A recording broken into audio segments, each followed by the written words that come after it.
रमजान में किया बंटवारा खत्म। घर के आंगन में मीठी सी खुशबू फैली हुई थी। रसोई में सेवइयां पक रही थीं। ड्राइंग रूम में रंग बिरंगी चादरें बिछी थीं। दरवाजे पर हरे रंग की झालरें लटक रही थीं। आज ईद का दिन था। हालिदा बेगम ने सफेद सूट और हल्का सा दुपट्टा ओढ़ रखा था। उनके चेहरे पर सुकून था, आंखों में चमक थी। पूरा घर रौनक से भरा हुआ था। चालाक सास ने रमजान में किया बंटवारा खत्म। घर के आंगन में मीठी सी खुशबू फैली हुई थी। रसोई में सेवइयां पक रही थीं। ड्राइंग रूम में रंग बिरंगी चादरें बिछी थीं। दरवाजे पर हरे रंग की झालरें लटक रही थीं। आज ईद का दिन था। हालिदा बेगम ने सफेद सूट और हल्का सा दुपट्टा ओढ़ रखा था। उनके चेहरे पर सुकून था, आंखों में चमक थी। पूरा घर रौनक से भरा हुआ था। सबा हल्के रंग के गुलाबी रंग के जोड़े में थी। उनके दोनों बच्चे नए कपड़ों में इधर उधर दौड़ रहे थे। नाजिया हल्के रंग के हरे सूट में और राशिद और फरहान नए कुर्ते पायजामे में एक दूसरे को गले लगा रहे थे। ईद मुबारक फरहान भाईजान। आपको भी ईद मुबारक भाईजान।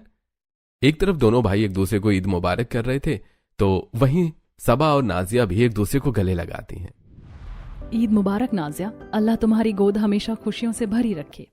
आपको भी ईद मुबारक आपा। इस बार आपकी दुआओं का असर है जो सब साथ हैं। पूरा परिवार साथ में ईद मना रहा था। आयशा बानो और हिना फातिमा दोनों बहनें भी हंसते हुए एक दूसरे को मेहंदी दिखा रही थी कि तभी या अल्लाह, तेरा लाख लाख शुक्र है कि आज मेरी ईद मुकम्मल कर दी तूने। मुझे माफ कर दे यार, अब मैंने बहुत बड़ी गलती की थी। मैंने अपने ही बच्चों के बीच बंटवारा करवा दिया था। मेरे फैसले ने घर में दीवारें खड़ी कर दी थी। अगर तू रहम ना करता तो शायद आज ये ईद ऐसे ना होती। तो जब हालिदा बेगम का पूरा परिवार एक साथ ईद मना रहा था, तो आखिर वो किस बंटवारे की बात कर रही थी? ऐसा क्या हुआ था बीते दिनों में? ये जानने के लिए हमें पिछली ईद की तरफ जाना होगा। दरअसल पिछले रमजान से ठीक एक महीना पहले हालिदा बेगम के घर में तूफान आया था, और वो तूफान था उनके छोटे बेटे फरहान की शादी। फरहान 25 साल का सीधा कम कमाने वाला लेकिन जिद्दी लड़का था। वो नाजिया से मोहब्बत करता था। नाजिया गरीब घर की लड़की थी। उसके वालिद एक दर्जी थे। हालिदा बेगम इस रिश्ते के लिए मंजूर नहीं थी, लेकिन फरहान ने ठान लिया था कि निकाह करेगा तो नाजिया से ही करेगा। और एक दिन, अम्मी, मैं निकाह नाजिया से ही करूंगा। तुझे हो क्या गया है? तेरे बड़े भाई की बीवी सबा देख कितने अमीर खानदान से आई है, और तू एक गरीब लड़की को लाना चाहता है इस घर में। मैं तेरे लिए भी एक अमीर खानदान की लड़की लेकर आऊंगी। अम्मी, दौलत से घर नहीं चलता, मोहब्बत से चलता है, और मैं नाजिया से मोहब्बत करता हूँ। फरहान की जिद के आगे हालिदा बेगम का चेहरा सख्त हो गया। उन्होंने बहुत समझाया, डांटा, फटकारा, यहाँ तक कि हाथ भी उठाया, लेकिन फरहान नहीं माना, और आखिरकार मजबूरी में हालिदा बेगम को हाँ करनी पड़ी। आज फरहान और नाजिया की मस्जिद में निकाह की रस्म थी। बेटा फरहान, तुम्हें नाजिया बिन्त यूसुफ से निकाह कबूल है? मेहर 25,000 रुपए तय किया गया है। कबूल है, कबूल है, कबूल है, कबूल है। माशाअल्लाह, माशाअल्लाह। फरहान की मंजूरी के बाद अब मौलाना साहब की आवाज पर्दे के पीछे पहुंची। बेटी नाजिया, तुम्हें फरहान बिन हालिदा बेगम से निकाह कबूल है? कबूल है, कबूल है। निकाह मुकम्मल हुआ। अल्लाह इन दोनों को अपनी हिफाजत में रखे, इनके दरमियान मोहब्बत और बरकत दे।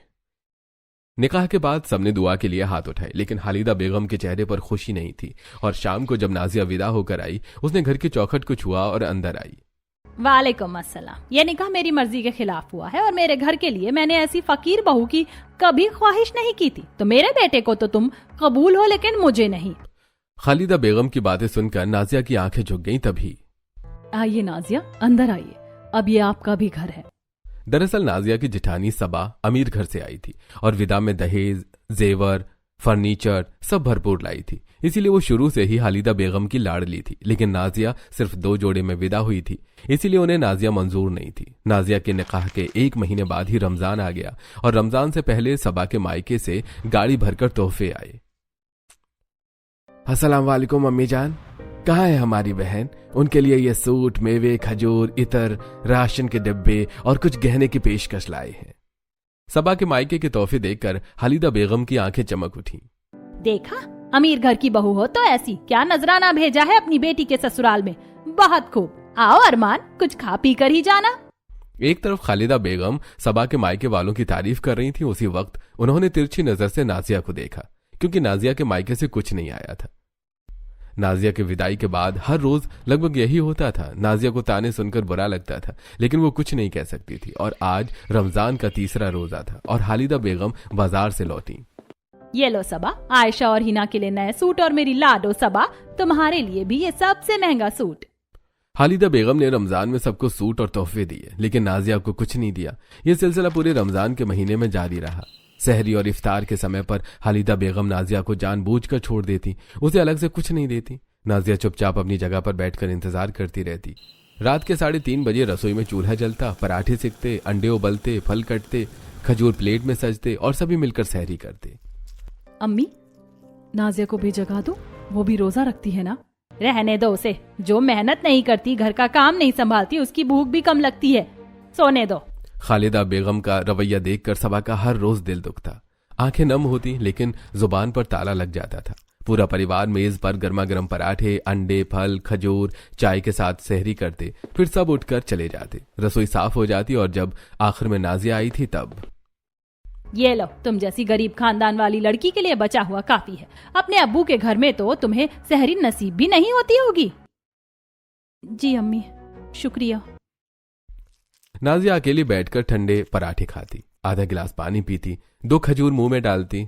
नाजिया के सभी रोजे इसी तरह से गुजरे। उसका दिल दुखता था, लेकिन मुंह से कुछ नहीं कहती थी। न केवल सहरी बल्कि इफ्तार के समय भी जब शाम ढलती, अजान होती, इफ्तार की मेज सजती और उस पर गरम समोसे, चाट, दही बड़े, फल, शरबत, पकौड़े, खजूर की दावत होती थी। खालिदा बेगम नाजिया के साथ भेदभाव करती थी।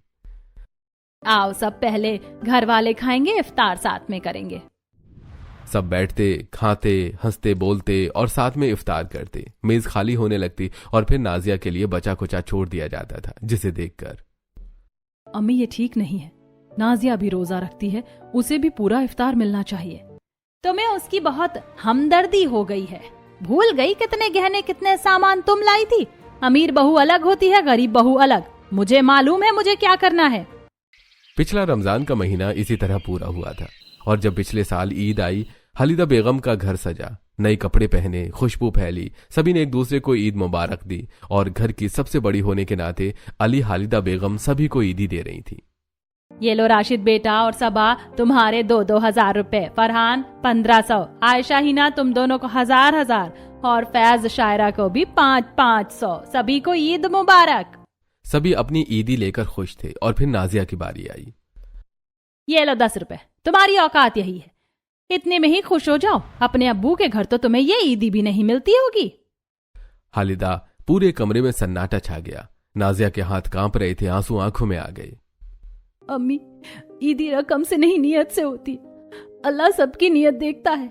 अब जवाब भी देती है। मुझे 1 मिनट लगेगा तुम्हें इस घर के बाहर फेंकने में, इसीलिए अपनी जुबान पर ताला लगा कर रखना। अम्मी बस, ऐसा मत कहिए, वो हमारी बहू है, फरहान की बीवी है। हम सब एक परिवार हैं। आखिर आप नाजिया के साथ ऐसा क्यों करती हैं?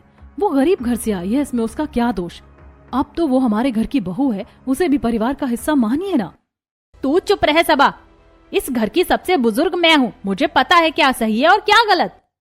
उस दिन पहली बार सबा ने नाजिया की तरफदारी करते हुए हालिदा बेगम को जवाब दिया था। सबा की बात सुनकर हालिदा बेगम को लगा कि अब उन दोनों बहुओं के बीच दरार डालनी होगी, वरना सबा भी नाजिया की तरफ हो जाएगी। इसलिए उन्होंने चालाकी से सबा को भड़काना शुरू कर दिया। छोटी छोटी बातों पर नजर रखती और मौका मिलते ही सबा के कान भरती। एक दिन घर में बिजली का बिल आया तो जो काफी ज्यादा था। हालिदा बेगम ने सबा को अकेले में बुलाया। देख सबा, ये बिजली का बिल देख, इतना ज्यादा आया है। तेरा शौहर राशिद तो अच्छा कमाता है, पूरा घर का खर्चा उठाता है, राशन लाता है, लेकिन वो फरहान कुछ नहीं कमाता, बस बैठकर खाता है। तुम लोग सबका बोझ ढो रहे हो और वो नाजिया तो आराम से बैठी रहती है, तुझे बुरा नहीं लगता?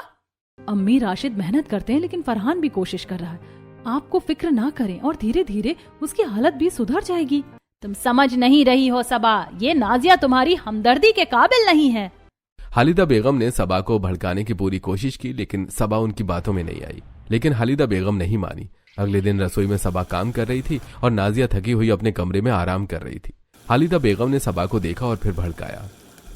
देख सबा, तू सुबह से शाम तक काम करती है, घर संभालती है, और वो नाजिया कमरे में सो रही है। ना घर खर्च में सहारा देते हैं ना काम करती है।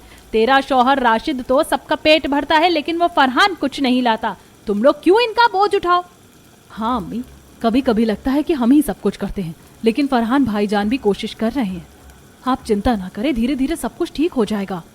सबा हालिदा बेगम की हर चाल को नाकामयाब कर रही थी, लेकिन हालिदा बेगम हार मानने वालों में से नहीं थी। एक दिन सबा, ओ सबा, सुबह ही घर में 1 किलो दूध लिया था, कहाँ गया सारा दूध? आसमान खा गया या धरती पी गई? वो अम्मी जान, फरहान को सुबह सुबह मजदूरी पर जाना था तो मैंने उनके लिए 1 गिलास दूध बनाकर दिया था। देख रही हो सबा, अगर दोनों ये मियाँ बीवी इसी तरह दूध के गिलास दकोसते रहेंगे तो तुम्हारी औलाद क्या पिएगी? राशिद क्या केवल इन दोनों का पेट पालने के लिए कमाता है? कोई बात नहीं अम्मी, एक दिन में फैज और सायरा को कम दूध दे दूंगी। सबा, मुझे लगता है कि इस गरीब लड़की ने तुम्हारे ऊपर कोई ना कोई काला जादू किया है। तुम्हें इसकी कोई भी खता दिखाई नहीं देती, लेकिन देखना एक दिन ये लड़की पूरा घर खा जाएगी।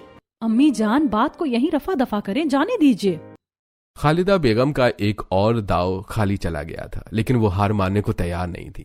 खालिदा बेगम ने सबा और नाजिया में झगड़ा करने के लिए कई कोशिश की। वो घर में घी छुपा कर रख देती थी, तो कभी मेवा छुपा कर रख देती थी और खत्म होने का बहाना करके नाजिया पर इल्जाम लगा देती थी। धीरे धीरे सबा को यह सब चीज अखरने लगी और एक दिन, देख रही हो नाजिया को, मैंने सुना था कि फरहान कल मजदूरी करके 1000 रुपए कमा कर लाया था और इस नाजिया ने 1000 रुपए में अपने सूट और तोहफे खरीद लिए। ये नहीं कि तुम इन दोनों के लिए इतना कुछ करती हो, तुम्हारे लिए एक सूट तक खरीद कर लाती, ये तुम्हारे बच्चों के लिए ही कोई तोहफा ले आती। नहीं अम्मी जान, ऐसा हो ही नहीं सकता। नाजिया के पास तो एक भी नया सूट नहीं है। आपने तो ईद पर उसे एक भी सूट लेकर नहीं दिया। मैं मान ही नहीं सकती कि नाजिया मेरे साथ ऐसा करेगी। अगर फरहान कुछ कमा कर लाता है तो नाजिया सबसे पहले मुझे देती है। जिस समय सबा खालिदा बेगम से सारी बातें कर रही थी, उसी समय नाजिया एक नया सूट पहनकर अपने अब्बू के घर जाने को तैयार थी। दरअसल खालिदा बेगम ने सबा और नाजिया में फूट डलवाने के लिए नाजिया को एक नया सूट लाकर दिया था और बाद में सबा को नाजिया के बारे में भड़का दिया। ये सब देखकर सबा को खालिदा बेगम की बात पर विश्वास हो गया और अब खालिदा बेगम की बातें सबा के मन में जहर घोलने। पहले तो सबा ज्यादा नहीं बोलती थी, लेकिन अब वो भी नाजिया को सुनाने लगी। एक दिन शाम के खाने की तैयारी में सबा ने नाजिया को काम करने को कहा, लेकिन नाजिया थकी हुई थी। नाजिया, तू हमेशा आराम करती रहती है, मैं अकेले सब काम करूं? तेरा शौहर कुछ कमाता नहीं है, ऊपर से तू काम भी नहीं करती। आपा, मैं थक गई हूँ, मैं भी मदद करती हूँ, लेकिन आज मेरी तबीयत दुरुस्त नहीं लग रही, इसीलिए मैं आपसे मना कर रही हूँ।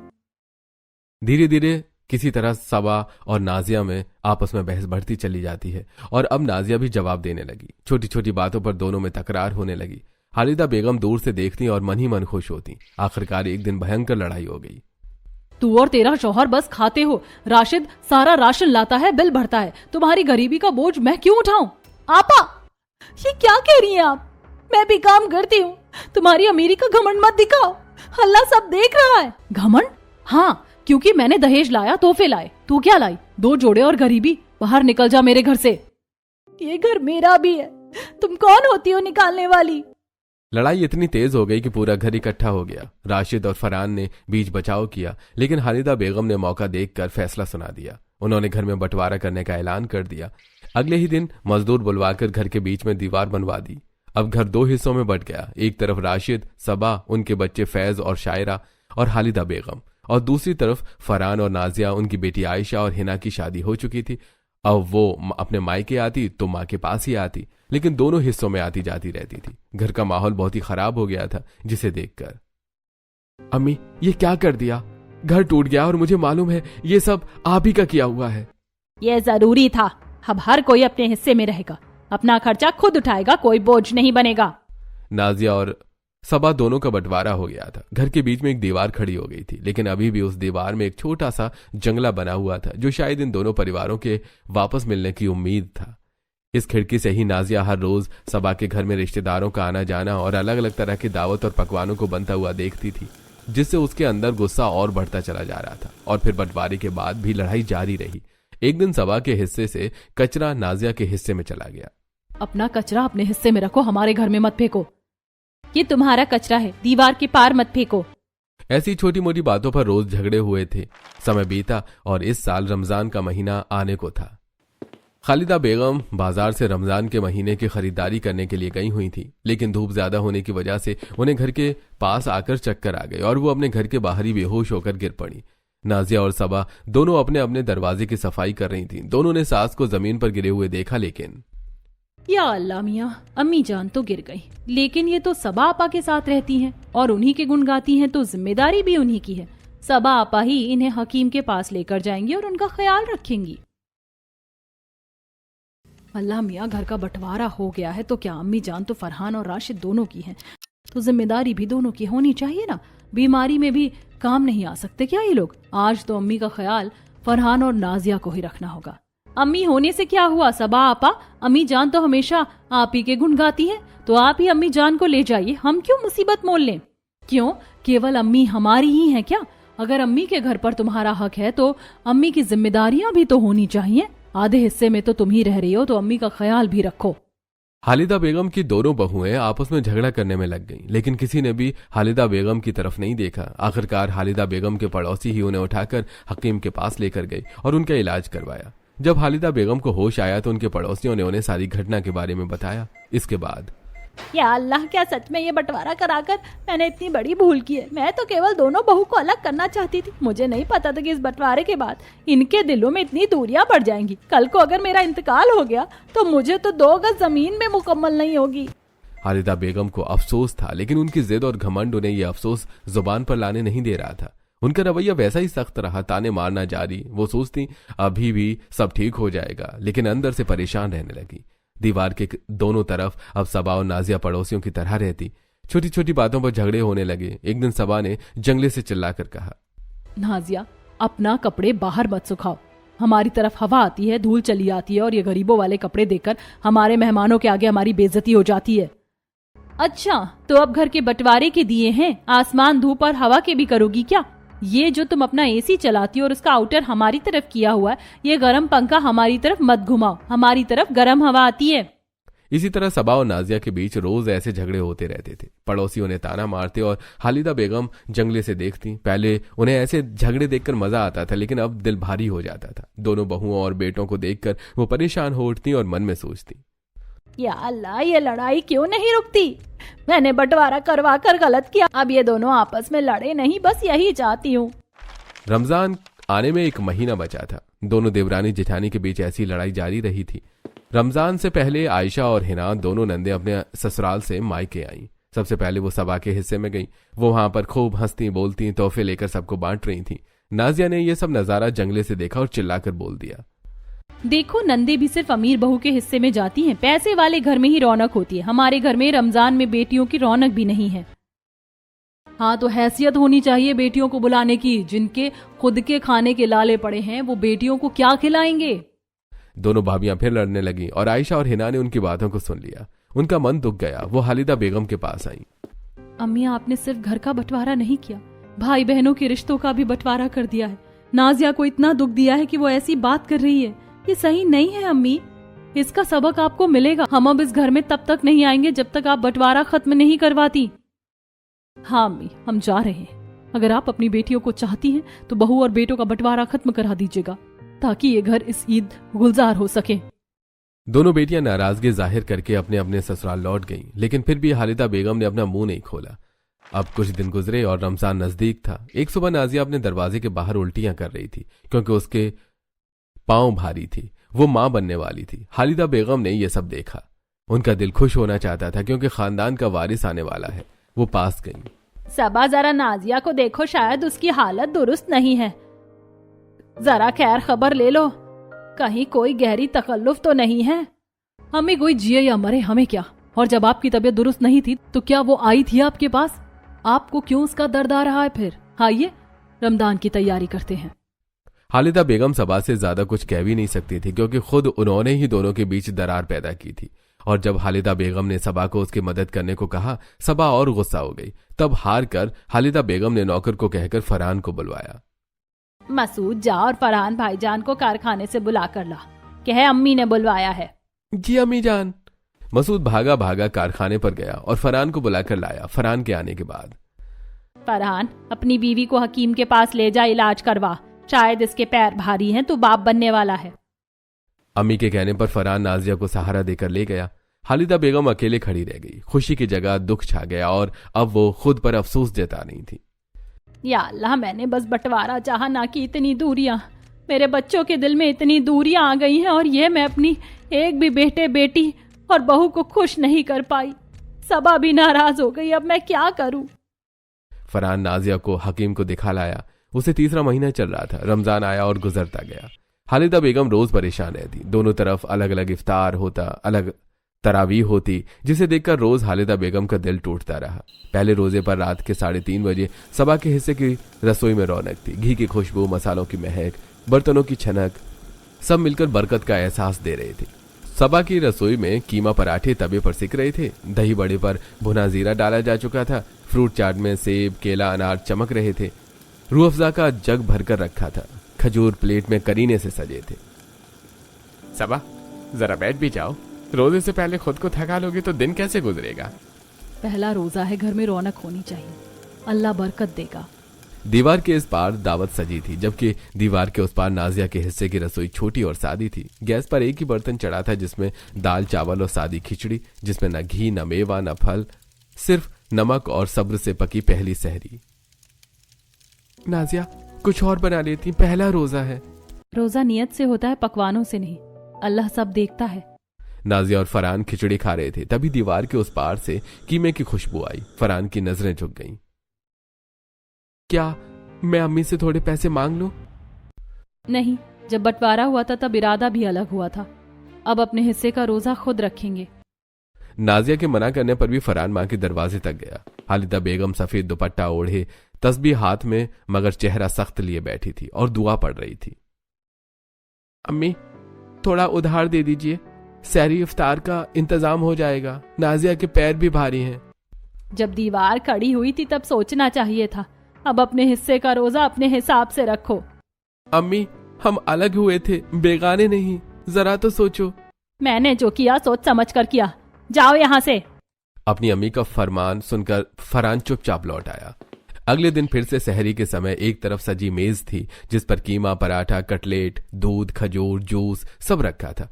दूसरी तरफ सादी खिचड़ी और पानी के 2 गिलास थे। अजान की आवाज गूंजी।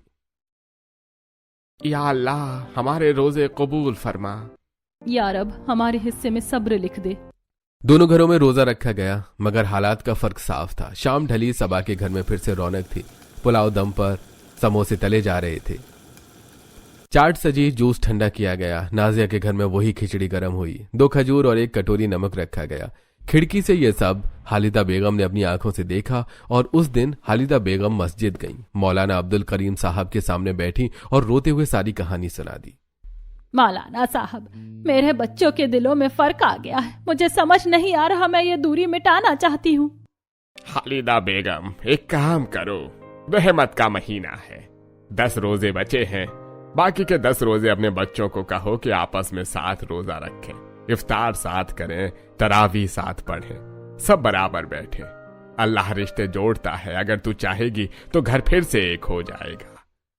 हालिदा बेगम मस्जिद से सीधे घर लौटी। उनका चेहरा गीला था, लेकिन अब आंखों में एक नई उम्मीद थी। वो दोनों हिस्सों में गईं और बच्चों को इकट्ठा किया। सबा, नाजिया, राशिद, फरहान सभी सामने बैठे।